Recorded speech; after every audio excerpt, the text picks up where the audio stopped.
When we look at this, we see a circle, two-dimensional, flat. What makes us see it as flat circle is the evenness of the values all over the shape. So every single pixel here in this circle is even, the same value. That's what makes us see it as flat. We add to the same circle, we just add like this. We add highlights and shadows, and all of a sudden we see a sphere. Now it's three-dimensional. So that's what the basic of the basics of two-dimensional art, that's what it is. And because that's exactly what we affect when we work with dodging and burning, we work with shadows and highlights. That's why it's so important to understand this. Because if we compare to the flat image, what the differences that we're seeing, the areas that are closest to the light source are always the brightest. Always the brightest, unless there is another light source. But when we're talking about with the main light on the face, the forehead will be the closest, and the bridge of the nose will be the closest to the light illuminating the face, right? And then everything, if the surface of the face, the skin, is smooth, then that transition will be just as even as I showed you before. There are no patches, everything just gets gradually darker as the surface goes away from the light, okay? And then the other thing is direction of light matters very much. And the reason why I wanted to, I thought maybe I should throw away this slide, but I wanted to show this.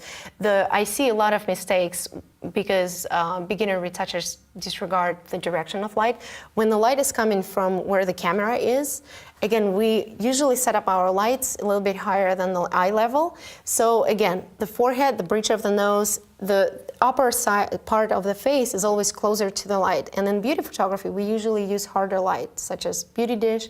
And so the transition, the fall off of the light is not very drastic, but the harder the light, the more drastic it will be, and the shadows will be darker.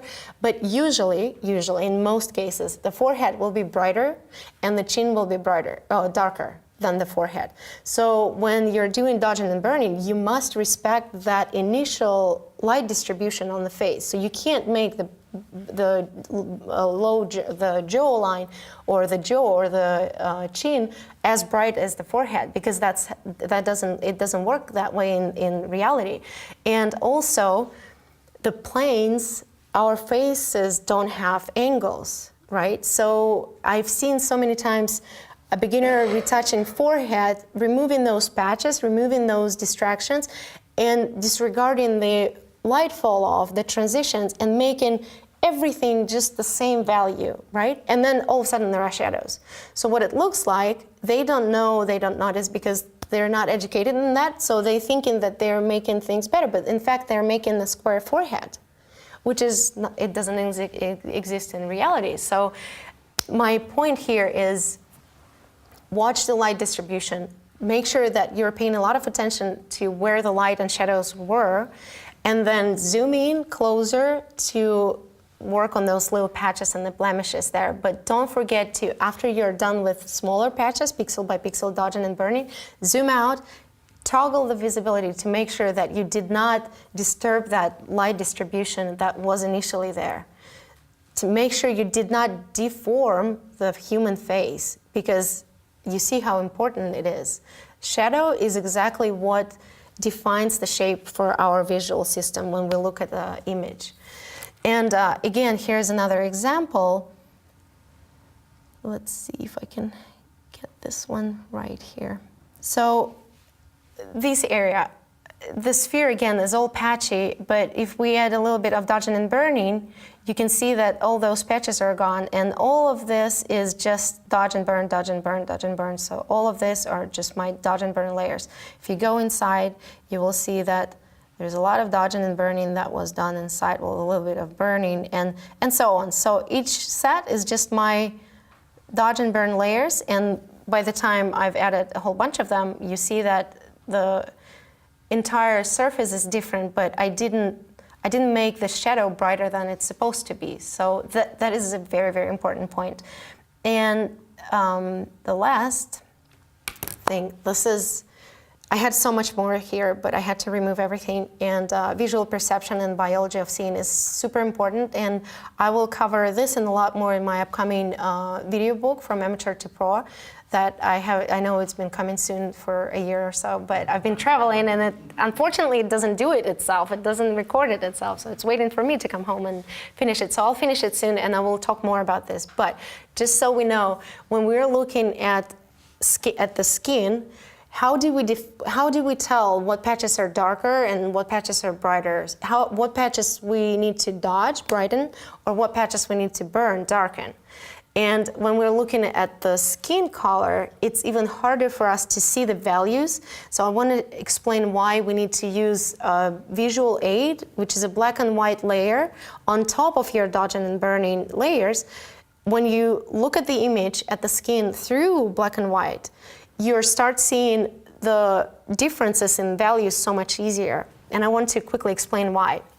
Our vision, in our retina, we have photoreceptors that are called rods and cones. Cones are our color vision, and rods are our they only can detect the shapes, the values. They are what kicks in when the lights are dim. They're very, very sensitive. That's why when the lights are, when it's dark in the studio and you're shooting, and you still see all the shapes and humans and objects and everything around you, but if you, for example, pick up a whole set of color gels and you need to choose between the blue, the red, and the purple, you won't be able to tell. That's because your color vision is not as sensitive and it doesn't see in the dark. And when we throw that away, when we don't rely on our color vision, because it's a little bit, it's not allowing us to see the values as well. And when we look at the image through black and white layer, that's when we start seeing the differences in the values. But there is a trick also.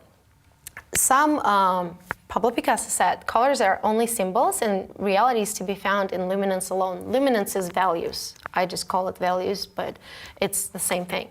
So usually color contrast has luminance contrast, but sometimes there is color contrast that has no luminance contrast. And that square is actually a good representation of that. It is same image, but just half of it is just black and white. And you can see a lot of color contrast in the color at the top corner. You can definitely see that it's two different colors, but when it's black and white, there is no difference in the values between those two colors. So that's where there is zero luminance contrast. Down at the bottom, when we see shadows and highlights, that's when we start seeing the luminance contrast.